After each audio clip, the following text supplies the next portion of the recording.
부활절을 향해서 나가는 이 고난의 행군에 오늘 우리들이 예수님은 어떻게 일주일을 보내셨는가. 지난 주간이 종려주일입니다. 종려나무 가지를 들고 예루살렘에 나귀 새끼 타고 입성하시는 예수님을 바라보면서 호산나 호산나, 마을 사람들과 어린아이들이 나와서 어린아이들은 호산나라고 하는 뜻이 무엇인가도 알지 못하면서 그들이 함께 나와서 찬송하고 노래하고 예수님을 맞았습니다. 오늘 말씀은 예수님의 일주일 동안의 그 삶, 여러분 마가복음은 원복음이라고 해서 16장까지밖에 없는데 오늘 11장에서부터 예수님 돌아가시기 일주일 동안 이 행적이, 이 뒤에 일주일 동안의 행적이 앞부분에 있는 3년 동안의 행적만큼이나 소중한 모습으로 본문에도 묘사되어져 있습니다. 그래서 오늘 설교 제목은 좀 철학적입니다. 좀 신학적입니다. 여러분들에게 좀 어려울 수도 있습니다. 그러나 우리 대봉교회 교인들은 수준이 높기 때문에 어렵다고 생각하지 않는데 오늘 설교 제목은 한 번 더 띄워줘 보세요. 본질을 찾아가는 순례 여정입니다. 본질을 찾아가는 순례 여정이다. 뭐 예수님 일주일 살아가시는 동안에 본질을 찾아가는가. 여러분들은 혹시 의사의 진단으로 아니면 예수님의 계시로 너희들이 앞으로 일주일밖에 이 세상에서 살아갈 수 없다. 그렇다면 여러분 일주일의 삶을 살아갈 때 오늘 여러분들은 어떤 삶을 살아가겠습니까? 여러분 세 가지 장애로 태어나서 보지 못하고 듣지 못하고 말하지 못하는 헬렌 켈러, 그의 간절한 소원은 그의 단편에도 나와 있죠. 내가 3일만 눈을 뜰 수 있다면. 여러분 오늘 우리는 헬렌 켈러의 모습으로 바라볼 때 헬렌 켈러가 평생 동안 그의 소원으로 생각하고 있는 보는 것, 말하는 것, 듣는 것 다 하고 있는데 헬렌 켈러는 그 어려운 역경 가운데 소원이 3일 동안만 눈을 뜰 수 있다면. 여러분 그 전개되어지는 이야기 가운데 보면 우리가 생각하는 평범한 일상인데 이것이 헬렌 켈러에게는 평생의 소원이 됐어요.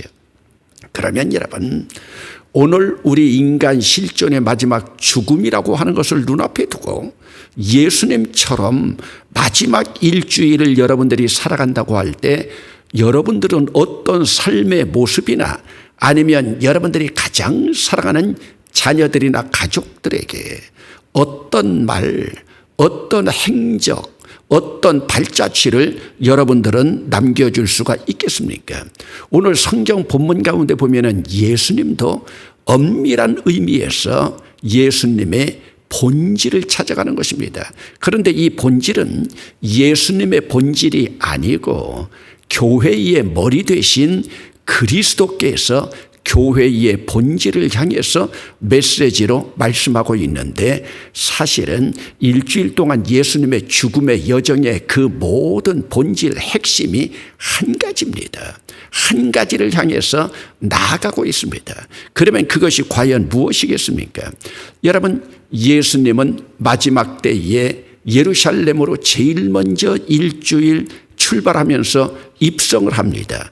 오늘 본문 앞부분에 있어서 읽지는 않았지만은 예루살렘에 입성할 때에 제일 먼저 베단이라고 하는 곳에 이르렀을 때에 제자 둘에게 가서 저 마을에 가서 주가 쓰시겠다 하고 아무도 타보지 않은 나귀 새끼 한 마리 가져와라. 여러분 그것도 애미 새끼가 아니고 나귀 새끼. 그러면서 그 주인들과 미리 상의된 것도 아닌데 그들이 뭐라고 그러면 어찌하오리까? 아니다. 주가 쓰시겠다 하라. 여기에 예수님의 철저한 권위가 나타나게 됩니다. 그런데 마침 제자들도 가보고 깜짝 놀랐어요. 나귀 새끼가 문 앞 거리에 매여 있는 겁니다. 주님 말씀하신 그 권위대로 그대로 이루어지고 있는 거예요. 마태복음 가운데 보면은 그 안에 우리말로 하면은 아무개, 전라도 말로 하면 거시기와 같은 그러한 문장이 있습니다. 이름은 없이요, 아무개에게 가서, 나귀 주인에게 가서, 문 앞에 있는 나귀 주인에게 이르러서 아무개에게 가서. 여러분, 오늘 우리가 지난주 설교할 때도 마가는 옥합병을 깨뜨린 그 여인의 이름을 말하지 아니하고 이 여자, 이 여인이라고 말했습니다. 바로 그 자리에 자기의 이름을 집어넣을 수 있는 여유를 허락해 주었습니다.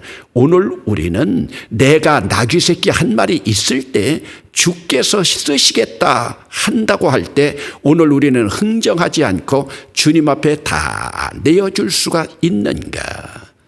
여러분, 이 믿음이라고 하면 이것은 철저한 헌신입니다. 주께서 쓰시겠다고 하면, 여러분, 제가 기억하고 있는 제 이전에 저와 함께 교회 다니던 시골의 장로님들, 시골의 그 헌신적인 권사님들, 그들은요, 주께서 쓰시겠다고 하면 자기들 밭 팔고 자기들 땅 팔아서 자기들 집 팔아서 하나님 앞에 다 드렸어요. 그 드린 자들을 저는 지금도 손꼽을 수가 있습니다. 주께서 쓰시겠다고 할 때 나의 모든 것을 드릴 수가 있는가? 세월이 흘러가면서 점점 이런 헌신이 줄어들고 있지만은, 여러분, 이전에 시골에서 교회 지을 때 보면은 교회 땅을 내놓았다, 땅을 내놓았다, 자기 전 재산을 하나님 앞에 드렸다, 이런 가정들 이야기가 많이 나옵니다. 그 후손들이 복받는 모습도 볼 수가 있습니다. 주께서 쓰시겠다. 내 인생의 본질을 어디에 두고 있는가? 여러분, 유명한 실존주의 철학자였던 키에르케골이 마지막에 주님 앞에 무엇라고 고백한지 압니까? 내 인생을 깡그리 바쳐도, 내 전 인생을 바쳐도 아깝지 않을 그분 누구겠습니까? 지저스 크라이스트, 예수 그리스도. 여러분, 철학적으로, 신학적으로 깊은 경지에 들어갔던 유실론 실존주의자 키에르케고르는 내 인생을 깡그리 바치고 내 학문을 모두 다 바치고 내 전생을 다 걸어 바쳐도 아깝지 않을 그분 예수 그리스도. 여러분, 언제 이런 고백이 나올 수가 있겠습니까? 이 고백은 온전하게 주님을 인격적으로 만난 자들에게만 합한 모습입니다. 오늘 우리는 정말로 인격적으로 주님과 만났습니까? 지금 이 베다니 마을에 있는 자들, 베다니 맞은편에 있는 사람들, 주께서 쓰시겠다, 그 권위 앞에 아무도 이의 거는 분이 없었습니다. 예수님도 그들과 타협하려고 하지 않았습니다. 왜? 그들은 3년 동안 예수님의 행적을 보고 믿음이라고 하는 단어는 없지만 그 권위 앞에 그들은 순종하고 헌신하며 나아갔습니다. 여러분, 예수를 따른다고 하는 자들의 헌신, 순종, 이것은 그들은 따지지 않습니다. 절대적으로 주님 제일주의로 살아가고 있습니다. 두 번째로 오늘 본문이 시작되는 그 12절에 보면은 이튿날 그들이 베다니에서 나왔을 때에, 여러분, 그들이 예루살렘으로 들어갔다가 다시 베다니로 나와서 이제 이튿날입니다. 우리가 잘 알고 있는 내용을 보지 아니해도 무화과 나무를 저주한 사건입니다. 여러분, 우리가 인생 마지막 떠날 때는 유종의 미를 거두고 싶어 하는 것이 일반적인 사람들의 심정입니다. 그러면 여러분, 유종의 미를 거둔다면 어떻게 하면 긍정적이고 적극적이고 좋은 모습, 밝은 면을 보여주고 싶은데, 오늘 말씀 가운데는 사랑의 예수님께서 무화과 나무를 저주했다. 여러분, 무화과 나무가 무슨 죄가 있습니까? 말 못하는 식물이 무슨 죄가 있습니까? 그러나 여러분, 여기서 무화과 나무라고 하는 것은 하나의 비유, 메타포로 보여진 것뿐이지, 그 무화과 나무는 1년에 5번, 6번씩 열매를 맺습니다. 그리고 첫 열매는 파괴라고 부르는데 모두 다 따줘야 됩니다. 우리 과수원에서도 보통 그렇잖아요. 그런데 오늘 본문 가운데 보면은 우리가 이해할 수 없는 것이 13절 마지막 부분에 보면은 이는 무화과의 때가 아닙니다. 아니 예수님이 바보입니까? 무화과의 때가 아닐 때에 무화과 나무가 열리지 않은 것 당연한 것인데 예수님께서 그 무화과 나무를 저주했다. 여기서 여러분 핵심 하나는 바로 무엇이냐? 잎사귀 외에 아무것도 없더라. 잎사귀 외에 아무것도 없더라. 유대인을 일컫는 무화과나무나 감람나무나 포도나무는 모두가 유실수입니다. 유실수라고 하는 것이 뭡니까? 열매입니다. 여러분 이스라엘을 상징하는 그 모든 나무들이 본질이 열매입니다. 열매를 맺어야 합니다. 열매를 맺어야 하는데도 불구하고 이 무화과나무가 열매를 맺지 못했다. 무화과 나무는 본질이 열매인데 열매가 생명인데 열매를 맺지 못했다는 것은 생명을 맺지 못했다. 이것은 무화과 나무를 메타포로 바라보면서 오늘도 형식만 남아있는 바리새인, 사두개인, 대제사장, 그러니까 그들은 바로 어떤 모습으로 보여지고 있습니까? 오늘 본문 18절 말씀 가운데 보면 대제사장들과 서기관들이 듣고 예수를 어떻게 죽일까 하고 꾀하니 이는 무리가 다 그의 교훈을 놀랍게 여김으로 그를 두려워하밀러라. 왜요? 잎사귀만 부성한 거예요. 본질은 사라져버리고 오늘도 예배당이 교회 노릇을 감당하지 못하고 예배당 노릇만 하고 있다. 그것이 바로 뭡니까? 이번에도 여러분 코로나 바이러스 때문에 발견되어진 신천지 집단이 아니겠습니까? 본질 예수, 본질 십자가, 복음은 사라져버리고 복음은 푸성기로 잎사귀로 그들 장식한 것뿐이고 그 안에는 이만이라고 하는 교주, 한국 교회를 무너뜨리려고 하는 그들의 흑심. 여러분 하나님 앞에 복을 받겠습니까? 오늘 우리는 어떻습니까? 여러분 우리가 일반적으로 영어로 쓸 때 콘텐트라고 말하고 있지만 콘텐트가 중요합니다. 내용이 중요합니다. 물론 내용에 따라서 형식도 따라와야 되지만은 오늘 우리가 하나님 앞에 예배할 때도 가정이다, 성전이다, 기도원이다, 산이다, 이것이 중요하지 않습니다. 예수님도 수가성 여인에게 말씀하지 않았습니까? 너희들이 살고 있는 사마리아의 그리심산도 말고 예루살렘에서도 말고 너희가 예배할 때가 오나니 이때는 영과 진리로 예배하라. 영이 뭡니까? 푸뉴마. 진리가 뭡니까? 아레데야.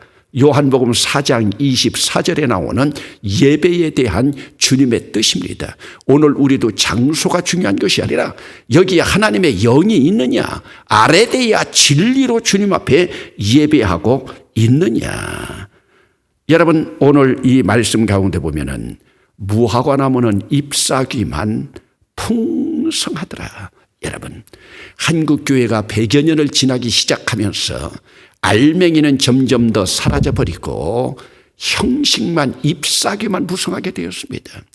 예배당만 크게 지으면서 세계에서 제일 큰 예배당이다, 제일 많이 모이는 예배당이다, 알맹이는 빠져버렸습니다. 여러분 예배당 건물로 위용을 자랑하고 있는, 특별히 형식을 더 중요하게 여기고 있는, 물론 형식이 잘못됐다는 건 아닙니다. 그러나 여러분 알맹이가 형식과 함께 따라가지 않으면 아무 의미가 없습니다. 이것을 예수님이 뭐라고 말씀하고 있습니까? 회칠한 무덤, 안에서는 송장이 썩고 있는데 겉에만 세면 발라놓고 회를 칠해놓고 예쁘다 예쁘다. 아닙니다. 우리 인간도 마찬가지입니다. 본질이, 내용이 틈실해야 됩니다. 그러한 사람들을 우리는 일반적으로 세상에서도 이야기하면서 저 사람 안이 꽉 찼다, 참 진국이다. 그래 우리 속담에도 있지 않습니까? 빈 수레가 요란하다. 짐은 없고 빈 수레로 가는 것 더 요란하지 않습니까? 오늘 우리는 어떤 모습입니까? 먼 훗날 내 인생의 마지막이 될 때 나는 속이 꽉 찬 내용과 본질을 찾아서 인생을 살아간 모습인가? 나중에 죽고 나면 아무것도 쓸모없는 세상에 있는 돈, 세상에 있는 화려함, 세상에 있는 향락만 쫓아다닌 내 모습은 아닌가? 지금은 즐거울 줄 모르고 여러분들이 그 사람들을 부러워할 줄 모르지만은 마지막 죽어갈 때는 아무 의미가 없습니다. 알렉산더 대왕이 마지막 죽으면서 33살에 죽었습니다. 얼마나 창창한 청년에 죽었습니까? 그러면서 관에 자기 두 손을 내놓고 세상 모든 사람들이 내 빈손을 보게 하라. 알렉산더 대왕. 그래서 영어로도요, 알렉산더는요, 알렉산더 더 그레이트, 알렉산더 대왕이라고 부릅니다. 일반적으로 더 그레이트 킹이라고 부르는데요. 그 당시 최고의 지위까지 올라가지 않았습니까? 그러나 나도 빈손 들고 간다. 죽음 앞에는 아무도 예외가 없습니다. 오늘 예수님의 이 교훈에 귀 기울여야 됩니다. 그리고 그 다음 날입니다. 그 다음 날이 15절부터 이어지고 있습니다. 예수님께서 성전에 들어가셔서 성전 안에서 장사하는 장사꾼들이 파는 그 상, 그 위에 있는 비둘기 다 의자를 둘러 엎었습니다. 여러분, 우리가 마지막 가는 길에 그냥 조용히 가시지 왜 예수님께서 성전까지 들어가셔서 성전을 뒤엎었겠습니까? 이것은 무엇을 의미하고 있습니까? 예수님은 오늘 이 본문의 말씀을 보면은 혁명가의 모습입니다. 기존에 있던 것들을 다 뒤엎고 있습니다. 여러분, 그러면 성전의 본질은 무엇입니까? 17절에 나와 있습니다. 내 집은 만민이 기도하는 집이다. 내 집은 만민이 기도하는 집이다. 이것이 교회죠. 여러분, 예배당은요, 교회하고 다릅니다. 그런데 이들은 성전을 교회로 만들지 않았어요. 왜요? 교회는 그리스도가 머리가 되셔야 되는데 그리스도가 머리가 되지 않은 곳은 교회가 아닙니다. 여러분, 그러면 성전의 본질이 뭡니까? 기도입니다. 영적인 삶입니다. 여러분, 불교 용어 가운데 우리가 흔히 쓰는 이판, 사판이 있습니다. 이판은 뭡니까? 깊은 절에 들어가서 자기들의 돌을 닦는 자들을 이판이라고 합니다. 사판은 뭡니까? 강목 가지고 싸우면서 정치하는 중들을 일컫습니다. 이것을 기독교에 가져다 놓으면 기독교에도 이판이 있고 사판이 있습니다. 사판은 뭡니까? 정치하면서 자기 이득만 취하는 자들입니다. 기독교도 이제는 본질로 돌아가기 위해서는 이 판으로 돌아가야 됩니다. 이 판은 무엇입니까? 하나님 말씀으로 깊이 들어가고 하나님 말씀 안에서 진리를 찾고 그 안에서 본질을 찾아가는 겁니다. 여러분, 성전에 나왔으면 기도해야죠. 성전에 나왔으면 예배해야죠. 예배하는 자들의 등을 쳐먹으면서 장사꾼으로 변질되어진다. 여러분, 오늘도 우리가 성전하면 성전은 그 본질이 하나님 앞에 예배하는 것입니다. 예배는 사라져버리고 친교의 현장으로 바뀌어져 버리는 이런 모습은 오늘 본문에서 우리가 찾아야 될 교훈입니다. 여러분, 우리 교회 공동체로 모이는 곳에서도 때로 보면은 여러분, 비본질이 본질을 앞설 때가 있습니다. 여러분, 비본질이 본질을 앞선다고 하는 것이 뭡니까? 예배당에 나와서도 먹는 것, 마시는 것, 노는 것, 즐기는 것, 이것이 본질을 앞서가면 친교와 교제하는 것도 좋지만 친교 교제가 예배와 기도보다 먼저 앞서가면 이것은 잘못된 겁니다. 그래서 제가 여러분들에게 늘 말씀드리지만 우리 신앙에 있어서는 프라이어리티, 우선순위가 중요합니다. 무엇이 먼저이냐?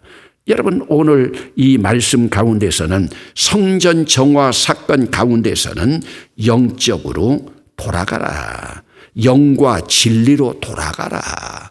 내 집은 장사꾼들의 집이 아니다. 그러면서 이때 장사꾼들이 누굽니까? 장사꾼들 뒤에서 봐주는 자들이 바로 종교인이에요. 대제사장, 서기관, 율법사, 제사장, 종교인들입니다. 여러분, 오늘도 돈벌이 하는 교회들 뒤에서 목사들이 버티고 있는 그런 모습들을 얼마나 많이 보고 있습니까? 여러분, 우리 주님께서 마지막 보여주는 길, 성전 청결하라. 그러면 이것은 또 오늘 우리가 대봉교회 예배당만 바라보면서 청결하라는 것이 아닙니다. 고린도전서 3장 16절에 보면 주님의 영이 거하는 곳이 성전이라고 했습니다. 주님의 영이 거하는 곳이 어디입니까? 그러면 바로 내가 성전입니다. 내가 정결해져야 됩니다. 카르디아, 내 마음이, 내 혈액까지도 예수 그리스도 안에서 세례받고 성만찬을 함께 뗀 그 정신으로 돌아가야 됩니다. 그러므로 교회는 성전이 모인 곳, 내가 성전인데, 거룩한 하나님의 전인데 교회 나와서 큰 소리 칠 수 있습니까? 교회 나와서 다툴 수 있습니까? 교회 나와서 싸울 수가 있겠습니까? 세상 사람들도 싸우는 곳에 가면 뭐라고 합니까? 여기가 교회인 줄 아냐? 왜 싸우냐? 아주 교회는 싸우는 것으로 밖에 사람들에게도 이미지가 박혀 있습니다. 우리 대봉교회, 그래도 참 감사한 교회입니다. 하나님 앞에 영으로 기도하는 공동체로 나갈 수 있기를 바랍니다. 그리고 이 뒷부분에 가면 이제 제가 지난 주일날 설교했던 향유 옥합병을 깨뜨린 여인의 이야기가 나옵니다. 요한복음 12장에서는 그 여인을 마리아라고 말하고 있고, 우리 찬송가에서는 옥합을 주께 드린, 옥합병을 깨뜨린 막달라 마리아 닮아서, 모르겠습니다. 여러 여인들이 깨뜨려서 드렸는지는 모르지만 마가에서는 이름을 밝히지 않고 있습니다. 여기서 본질은 뭡니까? 나를 깨뜨릴 때 주님을 만날 수 있는 겁니다. 이름 밝혀지지 않은 이 여인, 자기가 일생 동안 모은 저축한 모든 것을 깨뜨려서 주님 앞에 헌신할 때 주님을 만났습니다. 여러분, 오늘 우리가 주님을 만난다고 하는 것, 이것보다 더 귀한 일이 어디 있습니까? 여러분, 오늘 우리는 주님을 인격적으로 만났습니까? 인격적으로 만났다고 하는 증거가 무엇입니까? 여러분, 주께서 쓰시겠다.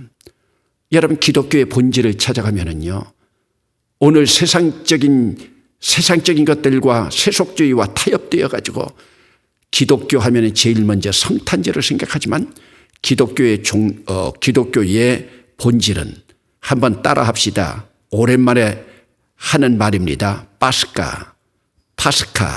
파스카입니다. 이것은 출애굽기 12절에 나와 있는 6월절이고, 초대교회 부활절에서는 파스카라고 하면서 인사를 했습니다. 여러분, 기독교의 본질은 부활입니다. 오늘 고난길 걸어가는 것도 뭡니까? 이 고난길 저 너머의 부활입니다. 십자가를 바라봅니다. 십자가는 고난입니다. 여러분, 고난주간 붉은색입니다. 저도 오늘 붉은 넥타이 하고 왔습니다. 예수님의 피입니다. 그러나 이 피가 무엇으로 바뀝니까? 하얀 부활의 비둘기로 바뀌어집니다. 부활의 평화로 바뀌어집니다. 여러분, 기독교의 핵심은 부활입니다. 부활이 바로 뭡니까? 생명입니다. 이 생명이 바로 생명나무입니다. 십자가나무, 성령나무입니다. 오늘 우리는 부활까지 이르러야 됩니다. 여러분, 이번 한 주간 동안 고생하고 십자가에 머물러서 고난에 머무른다고 하면 무슨 의미가 있겠습니까? 그런 기독교 뭐하러 믿습니까? 그러나 그 너머에 부활이 있기에, 그래 제가 좋아하는 시편 30편 가운데 보면은 저녁에는 울음이 기숙할지라도 아침에는 기쁨이 오리로다. 시편 126편에 보면은 눈물 흘리며 씨를 뿌리는 자 기쁨으로 단을 거두리라. 돌아오는 주일은 부활절입니다. 앞으로 나흘밖에 남지 않았습니다. 그 부활주일을 바라보며 오늘 우리는 얼만큼 내가 깨뜨려져 있는가? 내 호주머니는 얼만큼 깨뜨려져 있는가? 내 잘못된 품성은 얼마나 깨뜨려져 있는가? 내가 깨어지면 내 안에서 향기가 바래집니다. 내 안에서 향기가 바래집니다. 내가 깨어질 때 여러분 가정도 보세요. 아버지 되시는 여러분만 깨지면 여러분 가정 행복합니다. 엄마 되시는 여러분만 깨어지면 여러분 가정 행복합니다. 여러분 가족들 한 사람 한 사람이 깨어지면 향유 냄새가 납니다. 향기로운 향수 냄새가 납니다. 아버지도 깨어지고 엄마도 깨어지고 자녀들도 깨어지고 부모도 함께 깨어져서 향기가 나는 가정들. 왜 못 깨어집니까? 예수님 못 만났기 때문에 그렇습니다. 아직도 예수님 만나지 못했습니까? 그러면 여러분 먼저 여러분 자신을 깨어버려 보세요. 이번 부활절은 기독교의 최고의 절기입니다. 여러분 온 몸을 헌신하면서 하나님 앞에 헌금 준비하고 하나님 앞에 헌신하는 마음으로 주님을 만나는, 그래서 승리의 부활, 주님을 향해 나아가는 놀라운 부활절기를 기다리는, 그러면서 내일은 성목요일, 모레는 성금요일, 주님께서 십자가 지시고 떠나신 날입니다. 주님이 깨어짐으로 나를 살렸다면 이제는 내가 깨어짐으로 내 향유병 향유가 예수 그리스도의 머리에 아름다운 향기로 피어나는 놀라운 여러분과 여러분 가정이 될 수 있기를 주의 이름으로 축원합니다.